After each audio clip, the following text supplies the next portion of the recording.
In the pale morning light, Jack Anderson and his 6-year-old daughter walked along the edge of the field towards the ancient oak tree, a pair of fence pliers in his hand, a bucket of nails clinking with each small step.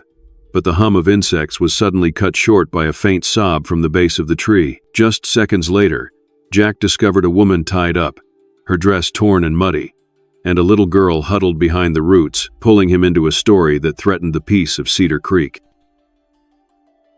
Dawn here was a routine. Pale light creeping over the corn rows, dew clinging to shoes, leaving wet tracks on the wooden steps of the barn. Jack Anderson retied the leather strap on his wrist and picked up the fence pliers. He was 40, his face weathered by the sun, his beard stubbled from too little sleep. Lily, 6, bustled along, clutching a bucket of fencing nails, shaking it to make it clink. Before the sun was up, Jack was already awake, simmering oatmeal on the cast-iron stove and washing the chipped enamel mug, the last relic from when his wife was alive. Her photo sat on a wooden shelf, next to the chest where he still neatly folded a few of her cotton dresses, as if to keep the house quiet. Since his wife died in an accident on the way to town, Jack had taught himself all their small shared tasks. He learned to braid Lily's hair by looking in the warped bathroom mirror. Everyone in town knew him. If someone's car broke down on a dirt road, Jack would stop. If the Millers were short on eggs, a dozen would appear on their porch by morning. If Mary's diner was swamped, he'd help carry a sack of flour. He was a man of few words, but everything he did had the order of someone determined not to let anything break again, especially the childhood of a 6-year-old girl growing up amidst cornfields and wind. And today, the two of them were heading out to check the farm. "Watch the bucket. Don't spill it all," Jack warned without turning his head. "I dreamed Mr. Wade's cow knew how to open the gate and go for a walk by itself," Lily said, her voice excited. "It even rang a bell." "Yeah, if it really rang a bell, I'd invite it to breakfast," Jack replied, the corner of his mouth curving slightly. They walked along the edge of the field towards the eastern perimeter. The ancient oak stood there like a hook against the pale sky. The wind rustled, carrying the scent of damp earth across their faces. The clinking of metal in the bucket blended with the hum of insects. Then another sound cut in, a sob, small and choked. Lily froze, her tiny hand clutching the bucket handle. She looked up, eyes wide, ears tilted towards the base of the oak. "Daddy, I think I hear crying." Her small finger trembled slightly, pointing towards the gnarled roots. Jack stopped. Another sob, as if stifled in a throat. He dropped the pliers onto the grass and rushed forward. At the base of the oak, a woman was tied tightly to the tree with rope, her white cotton dress torn and muddy. Her eyes were wide, her breathing ragged. Her forehead and cheekbones were streaked with dried blood. Behind the massive roots, a girl of about 5 huddled, her face smudged, tears streaming down. Jack froze for half a beat, his heart pounding in his throat. Then he yanked the machete from his belt. "Lily, come here with Dad," he said, his voice low but clear. He quickly untied the rope from the woman. The woman's voice was hoarse, her breath coming in gasps. They'll come back. "I'm Jack Anderson," he replied, his eyes still on the cut. "This is my farm. You're safe now." He cut slowly at the part near her wrist, afraid of cutting her skin. "No one will harm you here anymore." Lily circled around, saw the little girl, put the bucket down, and knelt to hug the trembling shoulders. "What's your name?" Lily asked softly. Daisy," the child sobbed. "You can hold my hand." The last rope snapped. The woman's body slid down, and Jack caught her just in time. She was so light it startled him. The cold smell of mud and sweat rose up. "I'm Sarah," she managed, her lips pale. "This is my daughter, Daisy." The name made Jack frown for a moment in recognition. Sarah McMillan, the McMillan family's daughter from town, the biggest farm supply store in the area. He remembered the small wedding by the red brick church, remembered Michael, her husband, a kind man, hard-working, and always willing to help others. "We're going home right now," Jack said. He lifted Sarah onto his back, his arms wrapped under her knees and back, standing up as a solid unit. "Lily, lead Daisy close behind me." Lily took Daisy's hand. "Let's go," she said, her voice clear like an adult borrowing a child's body. Daisy nodded, stretching to avoid dry branches. Jack turned his back on the oak. The sun was higher now, cutting bright streaks through the corn rows. On his shoulder, Sarah's breathing was erratic, hot and cold, her chest contracting whenever the wind blew. Just a little further, he said, his steps steady to avoid jarring her. Jack, Sarah whispered close to his ear, her voice as if pulled from a dry throat. Please don't stop. They know their way in here. Don't worry, I won't stop, he replied, his eyes quickly scanning around. A farmer's habit. The fence, the path, the edge of the woods, where the light changed. His hand tightened on her wrist to remind her he was there. Lily looked back at the oak tree, then up at her dad's back, sighing, pulling Daisy closer. Are you okay? She asked. Daisy nodded, still crying silently. Mommy. Sarah tilted her head ever so slightly, her eyes blurry but clinging to the little girl. Jack sped up. The barnyard appeared behind the row of birch trees. The door pushed open, releasing the warm scent of old pine wood and soap. Jack's farmhouse was neat as a pin. Floors scrubbed clean, kitchen counter gleaming, faded but flat fabric curtains. Jack gently placed Sarah on the old plaid sofa, its back sunken from habitual use. Just breathe slowly, he said softly. He lit the stove, poured water into an aluminum pot, set it to boil gently, then carried it into the small bathroom. He took his late wife's pale cotton dress, folded in a wooden chest in the corner of the room, and a few of Lily's soft clothes for Daisy. The stove crackled. Jack cracked eggs, gently stirring them in a cast-iron skillet, toasted 2 slices of bread, reheated mashed potatoes, and poured warm milk. When he turned back, his gaze stopped at Sarah's wrists. Dark, swollen marks wrapped around them. On her face, jagged scratches. In his chest, a hot knot rose like buried embers, silent but glowing red. You can take a warm bath, he said. I've prepared the water. Sarah nodded, her voice still hoarse. Thank you. She walked slowly, leaning on the cabinet. Daisy followed, clutching the clothes Lily had given her, blinking continuously. Lily quietly wrung out a towel, handed it to her friend, not asking many questions. When the mother and daughter returned, Sarah was clean of mud, her wet hair clinging to her neck, the hot steam having lessened the bluish tint of her skin.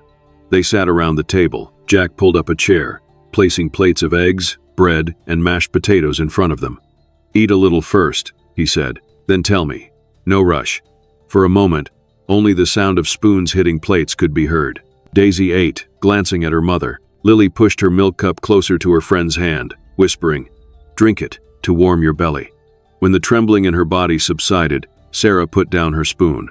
Jack sat opposite her, hands clasped, his voice deep and steady. What happened, Sarah? She looked at the tabletop for a beat, then told her story, each sentence seemingly pulled from a deep, dark place. Michael and I got married. Before, everything was peaceful. Michael worked a lot, but he always smiled when he came home. He taught Daisy to plant pumpkins, bought blue paint to fix the porch. Her lips curved for a moment, then froze. But then he suddenly left me and Daisy. The doctor said it was a serious illness. I didn't even have time to understand what was happening. The kitchen fell silent. The clock hands ticked. After the funeral, Jonathan started coming around often. Sarah spoke slowly, her eyes looking beyond the window frame. He's Michael's half-brother. Michael trusted him, gave him a share of the store and farm work. I also thought, family helps each other out. But Jonathan was in debt, gambling. He brought outsiders in, used the business to cover up land deals, forcing old farmers to sell cheap, forging signatures, changing pages in contracts. They were scared. They kept quiet. I started seeing the books didn't add up. Sarah took a deep breath, her voice hardening by half a tone. I photocopied transaction ledgers, kept copies of contracts with signs of alteration, saved Jonathan's meeting messages with those guys. I knew if I exposed it, Jonathan would be completely uncovered. Did you confront him? Jack asked. Yes. Sarah's eyes blinked, as if recalling the smell of cold cigarette smoke. He laughed. Told me I was naive, said the store was men's business. Then he leaned in close and told me if I opened my mouth, Daisy and I would disappear. I still thought I could persuade him. She shook her head wearily. The night before last, on the way home from the store, they blocked my car. Jonathan and 2 other guys. I fought back, scratched, kicked, bit, but she looked down at her hands, her nails broken and chipped. They overpowered me. Her pace of telling increased, like the sound of wheels hitting a gravel road. Jonathan tied me up. They took me to the oak tree, the McMillan family's symbol. He said he wanted me to see it one last time. Said everything Michael and I built would be dirtied by him. Kept me there until I signed papers giving up Daisy's inheritance and gave back everything I had taken. Daisy clutched the edge of her shirt. Sarah leaned over, lightly touching the little girl's hair. Daisy had run away from home earlier. She saw them dragging me. She followed the car, hiding in the bushes at the edge of the field near the oak tree. She was the only one who knew where I was. She waited for an opportunity, and then this morning, she ran to find someone. Sarah swallowed hard. And she found you. Silence thickened for a moment. Jack placed his calloused hand on the edge of the table, then reached out and took Sarah's hand. Her hand was cold and light. "You're safe here," he said, "because it's the right thing to do, and because no one deserves what you've been through." Lily sat next to them, her legs dangling under the chair. She looked up at Jack, her dark eyes frank. "Daddy, don't those bad people hurt? Why did they make Miss Sarah cry so much?" The question dropped into the kitchen like a heavy, velvet-wrapped object. Jack paused, his throat catching for a beat. He looked at his daughter, then at Daisy, the little girl's eyes reflecting a weariness too great for her age. Outside the window, the wind swept across the field, slowly then picking up speed, rustling through the corn rows, making the fabric curtains gently flutter, as if someone had just stood up on the other side of the silence. 2 days passed like a clothesline stretched taut in the yard. The sun dried the mud. The house returned to its familiar rhythm. Sarah was more alert, her bruises turning yellow. She washed glass jars, folded towels, picked beans on the porch steps. Daisy followed Lily to feed the chickens, counting eggs into trays, counting slowly so as not to break them. Jack walked along the fence, replacing rusty staples, occasionally glancing towards the porch where the sound of spoons hitting bowls echoed steadily like the house's breath. At noon on the second day, the wind shifted, and the sky was clear as if wiped clean. Sarah carried a basket of beans into the kitchen, then stopped abruptly at the window. At the end of the dirt road leading to the farm, a shiny black SUV had stopped. She took half a step back, her pulse pounding in her ears. They found us." Her voice was lost. Jack looked up, understanding through the blurry pain. "Get inside first." He turned quickly, opening the inner room door. "Sarah, Daisy, stay behind the kitchen table. Don't come out until I call you. Lily, stay with Daisy." He pulled open the porch door, stepped onto the stoop, standing tall and straight like a tree planted firmly in place. The SUV door opened. 2 tall, burly men in black suits stepped out. Their polished shoes trampled the dusty ground, each step leaving a sharp imprint like a seal. Their faces were expressionless, their eyes sweeping across the yard, across the porch, stopping on Jack for a calculated beat. The man on the left spoke first, his voice abrupt. "We're with Jonathan McMillan. We're here to take Sarah McMillan and her daughter home. They're causing trouble for the family." Jack didn't budge. "I don't understand what you're talking about." He spoke slowly, loud enough to be heard. "No one is allowed to force anyone here. Leave immediately." The other man smirked. "My friend, don't make things difficult. Jonathan wants to resolve this privately. She's an internal family matter." The door behind Jack creaked softly. Sarah stepped out halfway, stopping at the edge of his shadow on the porch floor. Her hands still trembled, but her voice had backbone. "I'm not going anywhere. I'm not Jonathan's property, and he's already caused enough trouble in my life." Both men glanced over. The one on the right took a step forward, his broad shoulders blocking some of the sunlight. "Miss Sarah, don't make this harder than it has to be. Get in the car, sign a few papers, and it's done. No one will bother you and your daughter anymore." His face was smooth as glass. Jack stood with his feet wide apart, his body slightly turned to keep Sarah hidden behind him. "Back off," he said. "Or do you want us to drag all 3 of you in?" The man lowered his head, his voice sharp, a strong scent of cologne. By the window, the fabric curtain stirred.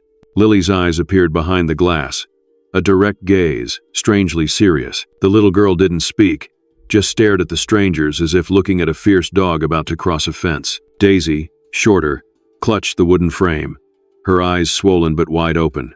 The man took another half step, then stopped. The farmer in front of him didn't back down. His eyes held no room for compromise. He glanced at his accomplice. The 2 black-suited faces exchanged glances faster than a blink. This wasn't a scene that could be resolved neatly in 3 minutes. The man gave a faint smile, then turned on his heel. "We'll be back with the papers," he said, as if speaking to the wind. The other man put his hand on the car door, turning his head to snarl. "You'll pay for this interference, old farmer." Jack didn't reply. He just stood watching as the car door closed with a sharp click, too crisp for a place full of insect sounds. The SUV backed up, its wheels kicking up dust like a dog with its tail between its legs, but still glancing back. The car swallowed the dirt road, then disappeared around the bend, leaving the horizon shimmering slightly from the heat. In the yard, silence fell unevenly. Jack remained in position for a few more beats, listening to the empty space. When the engine sound had completely faded from memory, he turned back inside. Lily still stood by the window, her lips pressed together, her hand on Daisy's shoulder. Sarah stood close to the porch frame, sweat beading on her temples, her throat moving as she swallowed. After the SUV vanished, Jack latched all the doors, placing a hand on each person's shoulder. "It's all right. You're safe now," he said. Sarah nodded. Daisy hugged her mother's elbow tightly. Lily stood by the table, quietly pouring more water. No one cried, but the air held a thin metallic scent, the smell of unfinished business. Jack pulled the old rotary phone down from the shelf. The plastic receiver was yellowed. The coiled cord frayed. He dialed slowly, the clicking echoing in the receiver. Then a few seconds of static. "Martha Davies here." A deep, decisive female voice. Martha Davies, daughter of a farm machinery repairman and the school librarian. After graduating from the State Police Academy, she served nearly 10 years in highway patrol and property crime investigation, then returned to run for and win the county sheriff position. In that role, Martha had the authority to hire, schedule, command crime scenes, obtain search warrants, and coordinate directly with the state police when cases exceeded town limits. She built a young, clean, and diligent team, personally mentoring them in field procedures. "It's Jack Anderson. I need you." He recounted from the oak tree, the ropes, to the black SUV this morning, and what Sarah had endured. He omitted superfluous details, keeping only the undeniable facts. Martha was silent for a beat, then said, "I hear you. I'll be right there." Sarah looked at the receiver, then at Jack. "It's time. I bring everything to light," she said, slightly trembling but her eyes not flinching. She went into the room, opening the worn fabric bag she carried.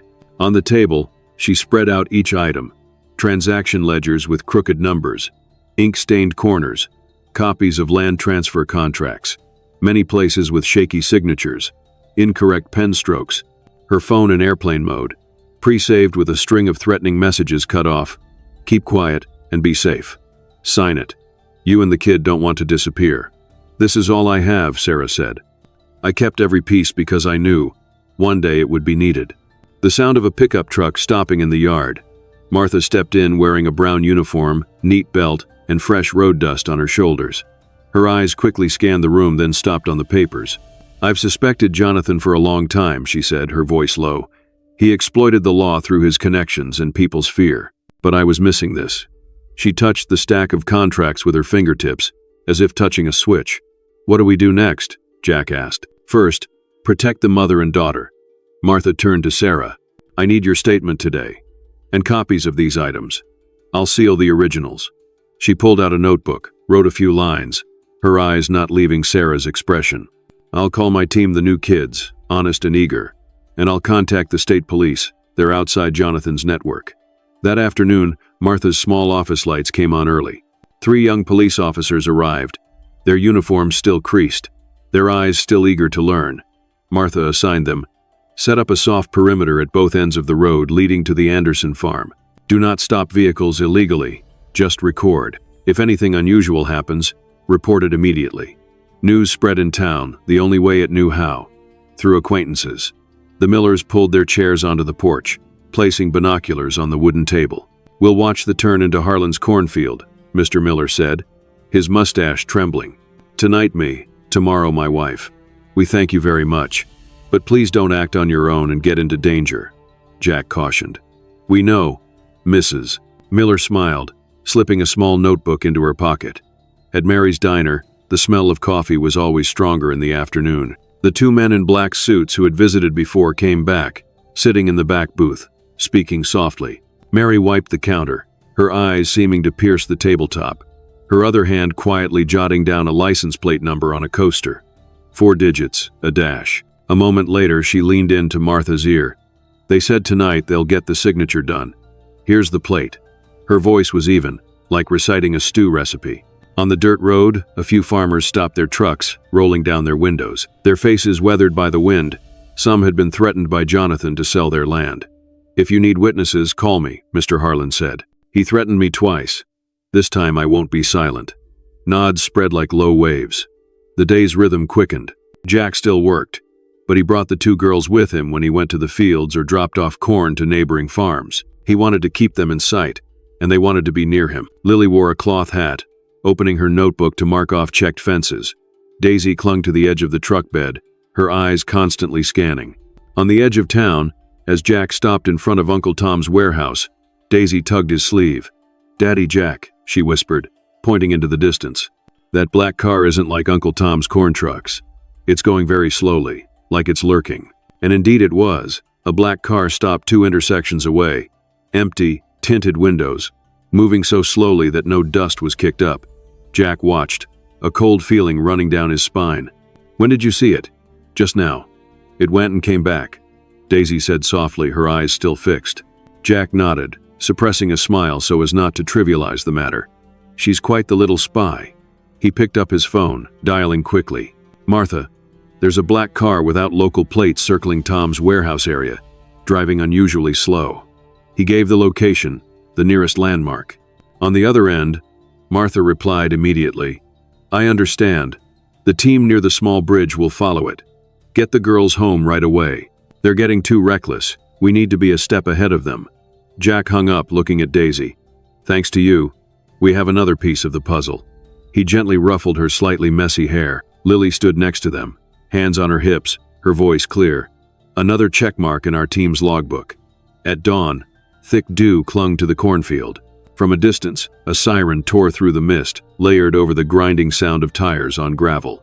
Martha Davies stood outside the steps of the McMillan store headquarters, her ear pressed to her phone. "Go in," she said curtly.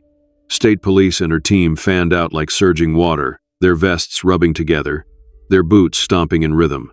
"Police!" A hammer blow shattered the door. The door burst open, screams erupting to the ceiling of the room. Inside was chaos.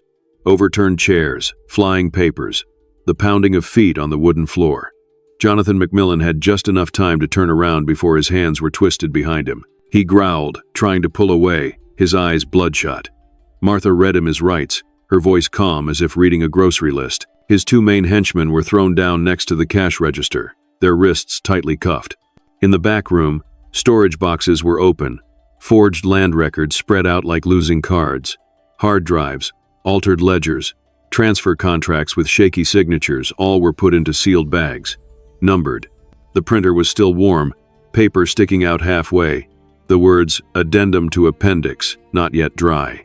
News spread like wind through the birch trees. Mary at the diner turned off the stove, leaning her hand on the counter, smiling silently when customers whispered, "He got caught?" The Millers nodded to each other on their porch, putting their binoculars back in their case. A few farmers stood by their pickup truck beds, exhaling lightly as if they had just lifted the last sack of corn. The phone at Jack's farm rang. He answered. Only one sentence from Martha. "It's done." Jack put the phone down, looking at Sarah. "He was cuffed right there," he said. Sarah's shoulders dropped as if someone had just removed a heavy backpack.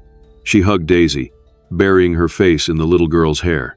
Daisy squeezed her mother's hand, silent, but her eyes relaxed, like a back door opening into the sunlight. That same afternoon, by the red brick church, 2 people from Michael's side of the McMillan family came to the farm. The middle-aged man took off his hat, his tanned hands clasped together. We didn't know things had gone that far," he said, his eyes downcast. "We're sorry, Sarah. We're sorry, Daisy. Anything you need, a lawyer, expenses, or just a babysitter, just say the word." Sarah stood tall, not shying away. "Thank you," she replied. "What I need most right now is for everything to be put back in its place." A few days later, in the living room, Lily and Daisy arranged small wooden blocks into a chicken coop, a storage shed. They argued about the path for water to flow so it wouldn't flood the pumpkin patch. At the kitchen table, Jack and Sarah spoke softly about the testimony schedule, about Martha having sent the file to the county court. "He'll have to face every single paper," Jack said. Lily suddenly stopped, looking up. "Mommy Sarah?" she asked. her voice as serious as before. "Can Uncle Jonathan learn to be a good person? Like Daddy Jack? Daddy always helps everyone, right?" The room fell silent. Sarah and Jack looked at each other, as if touched in a soft, nameless place. Sarah knelt down to the children's eye level, putting her arms around both Lily and Daisy. "Perhaps so, my dears," she whispered, her eyes briefly glancing at Jack, a look heavy with meaning. "But what's more important is that we choose to do good, even when it's hard. Just like Daddy Jack did." Lily nodded, turning back to the wooden blocks, carefully placing a piece to make a new fence. Sarah and Daisy stayed at Jack's farm. Early mornings, Sarah learned how to hold a hoe without blistering her hands, measuring the distance between rows. At noon, she recorded the amount of chicken feed and the number of eggs collected in a small notebook. In the afternoon, she practiced driving the lawnmower, wobbling at first but then straighter. Sweat ran in streaks down her neck. Her shirt shoulders darkened a labor, not glamorous but that returned a sense of standing firm on the earth. Daisy and Lily became an inseparable pair. Mornings picking beans on the porch, noons chasing chickens away from the pumpkin patch, afternoons building forts with old blankets and clotheslines, their laughter like rain on a hot tin roof. At night, when the wind swept through the birch trees, the house held the scent of freshly cut grass and newly baked bread. On the coat rack, 2 new hooks bore new names. On the table, Sarah's notebook lay beside Lily's fence log. Outside, Cedar Creek breathed more steadily. Inside, 4 people slowly rearranged their lives, detail by small detail. A few weeks later, the rhythm of life on the farm was as seamless as a newly built fence. But then, on a seemingly ordinary afternoon, the landline rang 3 short rings. Jack picked up. "Jack, Martha here," her voice steady and concise. "Jonathan has been bailed out. He's furious. There have been some public threats at the saloon saying he'll take everything back. I suspect he's looking for revenge on those who opposed him. Be vigilant," Jack grunted. Sarah stood by the doorframe, and when she heard the words "bailed out," her face paled. "He won't leave me alone, Jack," she said, her voice dropping to a whisper. "He still wants Daisy wants to use her name to cover his debts." Jack placed his hand on the wooden table, looking straight ahead. "He wants to, but he can't decide anymore. I won't let him have what he wants." He returned the phone to its cradle, checking each door latch out of habit. Lily and Daisy were still playing, their laughter hitting the ceiling and falling like popped corn kernels. The next afternoon, Mr. and Mrs. McMillan arrived. Their car stopped in front of the porch, the door opening slowly. He wore an old wool jacket, his silver hair neatly trimmed. She carried a fabric bag, her eyes red from lack of sleep. They stood on the porch steps for a moment before entering, as if asking permission. "Sarah," she began, her voice trembling but clear, "you and Daisy, come home with us. We'll protect you both from Jonathan. You've been brave enough, but now let us worry." He nodded in agreement, twisting his baseball cap, his apology so deep it was awkward. Sarah stood tall, looking at the two of them, then out at the yard. Daisy and Lily were diligently arranging a fence for their chickens using bottle caps. Jack took a step back, leaving space for her answer. The wind carried the scent of freshly cut grass into the house. The clock ticked as if reminding them of the right time. "I know your good intentions," Sarah said slowly, each word firm. "But we found our home here." She turned to Jack, her eyes resting on the faint mud streaks on his pants, raw, trustworthy evidence. "I'll stay here, with Jack. I trust him. And I trust Cedar Creek." She placed her hand on Jack's. He didn't speak, just gently squeezed back a grip just firm enough to acknowledge, not to show off. Mr. and Mrs. McMillan paused for a moment, surprise briefly crossing their faces, then softening. She nodded, her eyes moist. "If you've chosen, we respect that. Then we will support you in every way, lawyers, expenses, anything. Jonathan won't touch you when this community stands by you." He offered a pre-printed lawyer's business card. "It has my personal number. Call anytime." They sat together until the sun retreated from the porch. They talked about the trial, about witnesses, about safe routes if they needed to move quickly. Before leaving, she hugged Daisy, telling her to eat and sleep well. He bent down to remind Lily to keep the gate closed. Their car rolled away, leaving 2 parallel tire tracks. Night fell faster than usual. Jack walked around the outside of the house, rechecking every lock, adding another brace to the back door. Sarah put toys into a basket, touching the small wooden blocks. On the table, Martha's note with contact numbers lay next to the furrow watering log. Outside, the dirt road was silent, but in that silence was an invisible pressure like the sky before a storm, like a bowstring drawn taut, signaling that all the recent choices would have to stand firm against approaching footsteps. Slow but sure. As evening shadows lengthened, Martha Davies drove into the yard, cutting her engine crisply. In the kitchen, a town map was spread out, 3 cups holding down the corners. "Jonathan is acting recklessly," Martha said, pointing a finger to the area bordering the field. "He no longer cares about appearances." She looked at Sarah, then at Jack. "His goal isn't just to make you hand over property. He wants to silence you permanently, and he wants revenge on you for interfering." Martha spoke quickly. Some of Jack's neighbors had been harassed the night before. A string of anonymous messages sent around town. A few small accident seedlings trampled. Animal feed contaminated. "I need him to show his face more," she said. "Not just extortion. I need evidence of harassment, threats, or assault, something that will stick him with a heavier charge." "What's your plan?" Jack asked. "Document everything. Cameras, notes, witnesses.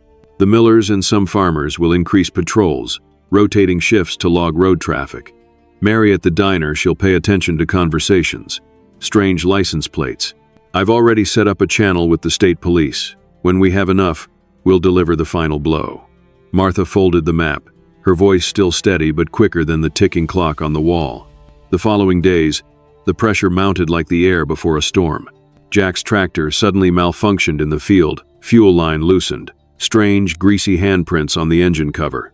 One night, the north fence was broken at exactly 1 post, as if someone was testing the gate. Another morning, a hen looked sickly. The feed in its trough had a strange smell. Sarah dumped the whole batch. The landline rang with an unknown number, hanging up before he could say hello. Jack noted the time, number, and incident in his log. Sarah labeled every new food jar. They replaced door latches, reinforced the porch light. Lily and Daisy stopped wandering far. They played close to the porch, their eyes scanning the dirt road whenever they heard an engine. The community moved in a shared rhythm. The millers took turns standing at high points, binoculars at the ready, small notebooks recording the time vehicles passed. Mary wiped the counter slower, her ears open. Strange license plates came and went. She immediately sent them to Martha. On the cover of Martha's notebook, the handwritten lines filled up. 2317 engine noise around Anderson Farm. No stop. 2:05 lights sweeping across the north row. One muggy afternoon, Jack was lying face down under the water pump at the edge of the field, pulling rusty bolts from their sockets. Sarah held the flashlight. Lily handed each bolt into his palm, counting softly. 1, 2, 3. Daisy played by the ditch, clutching an old toy binoculars salvaged from a wooden crate. The wind was hot, the field surface shimmering slightly. Daisy suddenly stopped, looked up sharply, and raised the binoculars. Her face changed color, seriousness etched onto her thin forehead. She stood straight, holding her breath as if listening to the pulse of the earth. "Daddy Jack," Daisy called, her voice trembling but clear. I see, Uncle Jonathan. He's not a bad person, Daddy Jack. He's talking to a stranger. The stranger has a black box, and he's pointing to his field. Then he's pointing to Daddy Jack's field." She lowered the binoculars, her hand pointing towards the horizon, her index finger trembling. I think he's drawing a bad map. For that stranger." Jack jumped up, quickly wiping his hands on his pants, squinting in the direction Daisy pointed. In the distance, beyond the tree line, 2 figures blended into the harsh sunlight. One arm was raised, pointing, the other holding something square and black like a measuring device, or a storage box. Sarah clutched the flashlight until her knuckles were white. She looked at Jack, her eyes resolute mixed with anxiety. Lily fell silent, holding the screws in her hand, afraid to drop them. They didn't say much. The look between Jack and Sarah was enough to confirm one thing. What Daisy saw could be the missing piece Martha needed. Jonathan was guiding a stranger to the land he wanted, or planning a direct attack on the farm. Jack pulled Daisy close, lowering his voice. "Good job, little spy." He glanced towards the house, his other hand reaching for his phone. Against the bright white sky, the 2 figures still moved slowly, and a sense of urgency suddenly tightened like a rope pulled to the right notch. As soon as his phone got a signal, Jack dialed. "Martha, Daisy just saw Jonathan with a guy holding a black box. He was pointing at my field and his own land." "Looks like he's preparing for a big move," Martha replied, her voice urgent. "I'll alert the community, gather all the evidence." The next afternoon, the leads lit up like lights on a map. The Millers called. 3 nights in a row, at 11:10 p.m., a strange car drove slowly at the north turn. Called, and they hung up. Here, time and license plate recorded. Mary from the diner remembered. A strange guy with a black box looked like a measuring device came into the diner last week. He asked for shortcuts to the irrigation fields, and also where the old pump station was. Their handwritten notes were placed in front of Martha, next to Daisy's description. Jack, Sarah, Martha, and a few farmers sat around the table, connecting the arrows. The picture gradually emerged. Jonathan was leading a new partner, targeting the irrigation system and the field edges a strike that could lead to a complete crop failure, yielding nothing. "Tonight we'll set a trap," Martha said, folding the map. "The hotspots are the North Row and Pump Station number 2. I've positioned 2 teams to lie in wait. Jack, you and Harlan will take turns patrolling the edge of the field. No direct engagement, just signal." Everyone nodded, each person holding a task as neatly as a screwdriver in its proper slot. Night fell thick. The wind rustled the corn rows like whispers. Jack and Harlan hid behind an earth mound near the irrigation pipe, their flashlights wrapped in tape, leaving only a small sliver of light. At both ends of the field, police pickup trucks had their lights off, engines cool, radios on silent. Sarah stayed home watching the 2 girls, her phone pre-programmed for speed dial, her eyes glued to the window. Around 2 in the morning, the muffled sound of an engine crept closer. Dim light swept across the layers of leaves.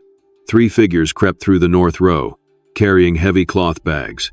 They knelt by the pump station, one pulling out the black box, connecting wires to the valve, another pouring a thick substance into the intake pipe. The pungent smell of chemicals cut through the air. Jonathan stood a step back, pointing, his voice low but urgent. "Quick! Block the flow here, then spread more on the eastern edge." Martha whispered into her walkie-talkie. "Maintain distance. Go." Suddenly, headlights flared from 3 directions, white light tearing through the darkness. "Police!" the shouts echoed, beams of light pinning the ground. Jack and Harlan sprang up, holding their positions at the edge, blocking any escape. Martha's team moved in, twisting the wrists of the man holding the pipe. The one with the black box dropped his gear, tried to retreat, and stumbled. Jonathan spun around looking for an exit, but the field edge, the lights, and the shouts of "Freeze!" trapped him in a small patch of land like a box. Handcuffs clicked onto wrists, a dry snap. Martha bent down to the black box, a timed device to apply pressure to the valve. Next to it, a bag of chemicals. She looked at Jonathan. "Bailed out, but still acting out. You put yourself in jail." Jonathan hissed, "You'll regret this." Sweat glistened on him under the lights, his eyes darting around as if searching for a sympathetic witness. "No," a female voice rang out from behind Jack. Sarah stepped forward, a thin jacket wrapped around her shoulders, her eyes direct and calm. She stopped a few steps from Jonathan, close enough to see his every breath. "You'll be the one to regret it. All the land you twisted, all the debts you piled on others, everything you did to me and Daisy tonight. They all have names, they all have evidence. You can't escape justice anymore." Jonathan's lips pressed together, his jaw hardening. He looked smaller in the spotlight, like a stain illuminated in the right place. There were no more useful words to throw out. Martha's team sealed the equipment, photographed the scene. The Millers appeared at the edge of the road with their logbook of vehicle entry times. Mary sent a text message with a photo of the black box guy at her counter last week. The pieces fit together so smoothly that the click of the handcuffs felt like the final punctuation mark. Martha looked up. "Take him to the station. File the report on site." She turned to the community, her voice deep and warm. "Well done. No one is alone in Cedar Creek." Jack nodded. Sarah's shoulders dropped another notch, as if a stone had been lifted from her back. In the field, the wind shifted. The chemical smell was carried away, returning the scent of damp earth and the whispering corn, the breath of a harvest just brought back on track. The morning of the hearing, the county courthouse hallway echoed with footsteps and the clicking of cameras. Jonathan McMillan was led through the wooden doors, his wrists clamped in handcuffs, his face as hard as painted wood. The case stirred Cedar Creek. People from neighboring towns also flocked in, leaning shoulder to shoulder in the public seating. Sarah sat in the front row, her hands clasped but her back straight. Sheriff Martha Davies spoke briefly with the prosecutor, then opened her briefcase, neatly arranging the sealed bags. When invited, Sarah stood up, her voice steady. She told of fraudulent ledgers, forged transfer contracts, threatening messages, and the night she was tied to the oak tree. Pages of photocopies, crime scene photos, data from the black box device were displayed on the screen. Each piece of evidence was presented by Martha concisely, clearly, driving each nail firmly into the final picture. Other farmers testified in turn. Mr. Slash. Harlan spoke of the phone call pressuring him to sell his field. The Millers submitted their logbook of strange vehicle times. Mary confirmed the black box man asked for directions to the pump station. It was the turn of Michael's side of the McMillan family. The middle-aged man stood up, holding the microphone with both hands. "We are ashamed that we were slow to see. Today we testify against Jonathan, and we will compensate all who were harmed." He bowed his head, and the murmurs in the room quieted. Jonathan tried to counter-argue. He said he was managing aggressively, that accounting oversights caused misunderstandings. But before him were photos of the destructive device attached to the pump station, diagrams of how he diverted the irrigation flow, messages with out-of-area contacts. Every defense was sandwiched between a piece of evidence and a testimony, breaking it in half. At the sentencing, the courtroom was absolutely silent. The judge read slowly, without faltering. Defendant Jonathan McMillan is found guilty of breach of trust, misappropriation of property, property damage, extortion, and related offenses. The court sentences: incarceration, accompanying restitution, recovery of gambling debts, confiscation of related assets to compensate victims. Jonathan stood motionless, his lips pressed white. The chair behind him slid back half an inch from an unconscious bump. At Mary's diner, the wall-mounted television played live. When the verdict ended, sighs escaped as if a heavy burden had been lifted. Old-timers clinked coffee cups. A few farmhands gently patted each other's backs. Outside the courthouse, the crowd didn't cheer. They just nodded, shook hands, saying short phrases. "It's done. We can sleep well tonight." In the weeks that followed, justice entered daily life through concrete procedures. Jonathan's assets were confiscated by court order. The compensation fund was distributed, including Sarah's share. The McMillan Farm Supply Store was handed over by the family to a new manager, who rechecked inventory, changed the accounting system, and hung a new credit policy sign right near the counter. Illegally transferred land titles were canceled, and land was returned to its original owners or compensated at fair market value. The McMillan family, Michael's side, announced a plan to provide free legal assistance to farmers, covering fees for redoing paperwork. The names of each household were read aloud at a meeting at the Red Brick Church. At Jack's farm, peace was unpretentious. In the morning, Sarah watered the pumpkin patch, marking germination dates in her notebook. Daisy and Lily drew curved lines with white chalk on the cement, making imaginary irrigation ditches. Jack checked the water pump, listening to the smooth hum of the machine like an answer. Martha stopped by, placing an envelope on the table. Confirmation of the completed investigation into the sabotage, a thank you letter from the sheriff's department to the Cedar Creek community. In the afternoon, the wind swept through the corn rows, the sky clear. Sarah stood on the porch, looking at the faint scars on her wrists in the sunlight. She pulled down her sleeve, smiling very gently, not a triumphant smile, but that of someone who had returned to the right rhythm of life. At the end of the dirt road, the postal truck passed, honking a short beep. The town still chatted on porches, still exchanged labor during harvest season. The difference was that in every nod, there was an added sense of trust. Justice had spoken, and their collective strength was still there, the thing that made a small place like Cedar Creek stand firm when fierce winds blew through. The morning at the farm began with the steady sound of water flowing through the irrigation hose and the scent of damp earth rising from the pumpkin patch. Sarah wore a cloth hat, pulling the hose across the dewy grass, adjusting the nozzle so the water sprayed directly at the roots. At noon, she and Jack replaced the plastic sheeting, pinning each corner flat, sweat streaking her temples but her hands still steady. In the afternoon, she opened her notebook to record egg production and fertilization schedules, the numbers neatly aligned as if settling into the new day's routine. Daisy and Lily pulled a wagon loaded with straw, arguing briefly, then linking arms and running around the yard. The sound of small shoes tapping steadily on the steps. The affection between Jack and Sarah grew slowly, without grand promises. It was simply a cup placed by the stove, a knife sharpened the night before.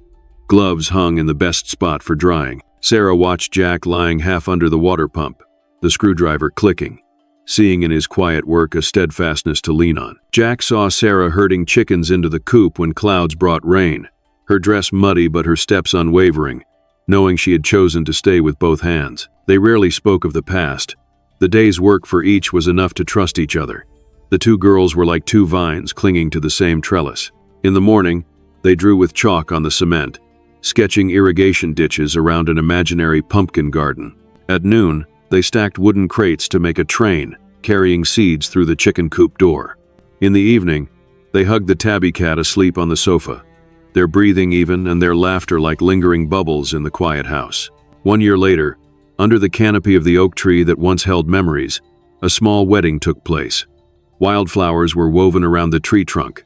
A few handmade paper lanterns swayed gently in the breeze. A long table was covered with a coarse linen cloth, bearing Mary's apple pie and Mr. and Mrs. Miller's lemonade. Sarah wore a simple white dress, long-sleeved, without fussy lace. Jack wore a dark suit, his collar slightly stiff, still retaining the look of a farmer. Lily and Daisy wore pale yellow dresses, their hair adorned with daisies, carrying baskets of flowers, their faces radiant like the setting sun. The townspeople stood in a circle. Martha Davies, the Millers, Mary, and familiar faces who had been present during those patrol nights. Martha stepped forward, her voice deep and concise. Once we stood together to form a fence to keep each other safe. Today, we stand together to offer blessings. Jack is kind. Sarah is brave. When those two things meet, there's always a way. The applause wasn't loud, but enough to make the lanterns gently sway. Daisy took a teal pebble from her pocket, one she had clutched tightly during fearful nights. All four knelt by the oak roots, digging a small hollow. Jack placed the pebble down first. Sarah then placed a newly sprouted sapling on top, its roots as thin as threads. They covered it with earth, their hands layered over each other. Jack spoke, his voice low. "This is our promise.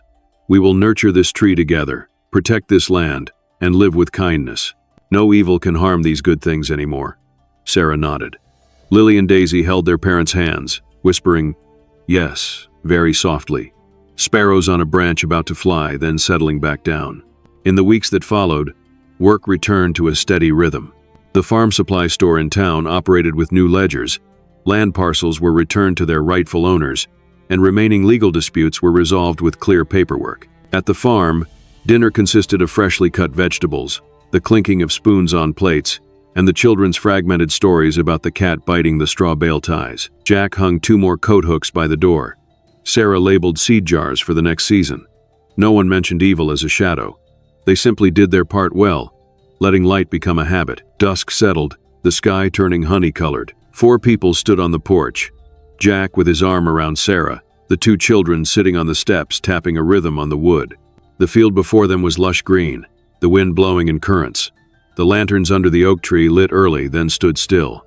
Children's laughter lingered on the wind, sweeping over the rooftop, falling onto the growing pumpkin patch. All of Cedar Creek seemed to hear, nodded, then continued to breathe steadily, as if the story of this farm had become a shared memory. Kindness, when nurtured by hands and resilience, will bloom in its season. That autumn, after the harvest, heavy rains softened the dirt road. The Harlans lost the glass roof of their greenhouse. Their seedlings flattened. The next morning, Jack carried a tin sheet of nails. Sarah hugged a bundle of barbed wire. Lily and Daisy clutched 2 small hammers. They rebuilt the greenhouse frame in the drizzle, everyone's hands caked with mud. Mary brought a pot of hot soup and placed it on the doorstep, while the Millers brought a roll of plastic tarp. No one spoke of gratitude. By the end of the day, the nails were in, the tin sheet was correctly positioned, and the greenhouse stood again. Harlan held his hammer in silence for a long time, then said, "Tonight I'll bring the first batch of seedlings over to Jack's garden." Before the oak tree, the sapling they planted on their wedding day was knee-high. Daisy sprinkled ash around it. Lily stuck a small wooden stick in the ground as a marker, writing with a marker, "Do not step." Sarah looked at the blue pebble lying under the thin layer of soil unseen, but knowing it was there, then pulled the jackets tighter on the 2 girls. The wind rustled past, the newly sprouted leaves trembling like waving hands. Martha began holding an evening class once a month at the red brick church for the town's children. She taught them how to call emergency numbers, how to describe a strange car, how to record times accurately. Lily and Daisy sat at the front table, diligently taking notes. On their way home, they stopped at the donation table, putting in 2 coins they earned selling extra eggs. On the bulletin board, Martha taped another handwritten note.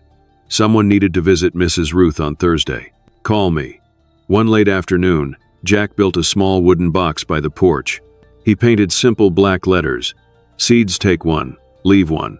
Passersby dropped in paper bags with names: pumpkin, green bean, sunflower.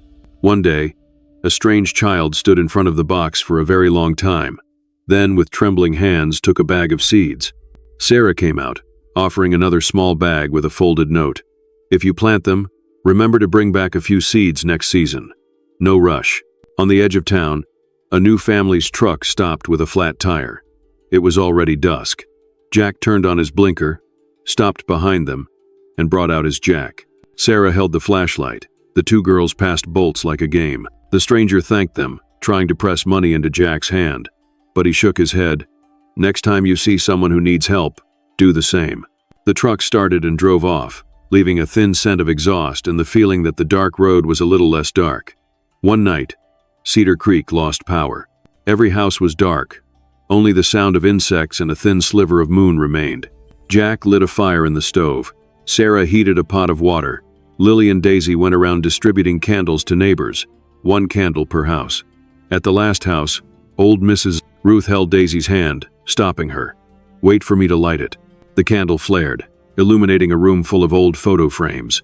Daisy looked at a black and white photo on the wall and softly asked, "Do you want to tell a story?" The power outage night became a storytelling session, slow and gradually brightening. The following spring, the sapling under the oak tree sprouted its first buds. In the morning, Jack and Sarah added compost. Lily and Daisy attached a small wooden sign at the base. This tree grows thanks to many hands. They smiled, adjusting the old ribbons still clinging from the wedding. The wind blew through. The paper lanterns hung from the previous year gently swayed, as if reminding them that all beautiful things need nurturing and don't last naturally on their own. Every time something small broke a glass roof, a light bulb, a dark stretch of road, someone would reach out, and others would follow. No one in this house called it a lesson, but the children learned by heart. Kindness isn't about grand gestures, but about the habit of doing the right small things at the right time and repeating them. When the whole town shared that habit, fear had no place to cling, and happiness, like the sapling under the oak tree, grew year after year. 12 years after that day under the oak, Cedar Creek entered a long and radiant summer. Lily was 18, her long hair neatly tied back, her eyes bright and steadfast like Jack's once were. Daisy was 17, her voice soft but sometimes suddenly sharp when she noticed something unusual, a habit from her little spy days. Both grew up with the rhythm of the countryside, but carried within them an instinct to stand with the vulnerable, something sown from those past seasons. One June afternoon, while driving vegetables to market, Lily and Daisy stopped their bikes at the wooden bridge over the creek. In the shadow of the bridge, a thin man, his clothes muddy, was struggling to patch a torn backpack. Daisy bent down, saw his hands trembling, his fingernails dirty, his eyes red from lack of sleep. "Sir, are you okay?" Lily asked. He slowly looked up. "I'm looking for work, but I'm out of money." The 2 girls didn't look at each other, but as if they had discussed it beforehand. Lily opened her bike basket, took out a freshly baked loaf of bread. Daisy pulled out a water bottle and a bag of sunflower seeds. "Eat this to regain your strength, then go to Mary's diner. Tell her Lily and Daisy sent you. She'll give you dinner." The man took them, his eyes seeming to soften. When he left, Daisy softly said, "Dad would be proud of us." Lily smiled. "He taught us if you see someone lost, lead them to the light." At the end of summer, Cedar Creek was hit by a sudden storm. The wind snapped several large branches off the oak tree, where Jack and Sarah had planted the sapling years ago.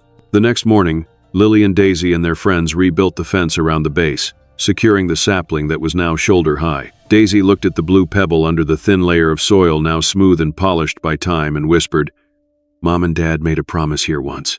Now it's our turn." Lily nodded, fastening the last latch, her voice firm. "We'll keep our word, so others can find their footing when they need to." From then on, when people spoke of the 2 Anderson girls, the town often recounted not just that windy summer, but how they continued Jack and Sarah's story, not with fanfare, but with patiently extended hands at the right moment.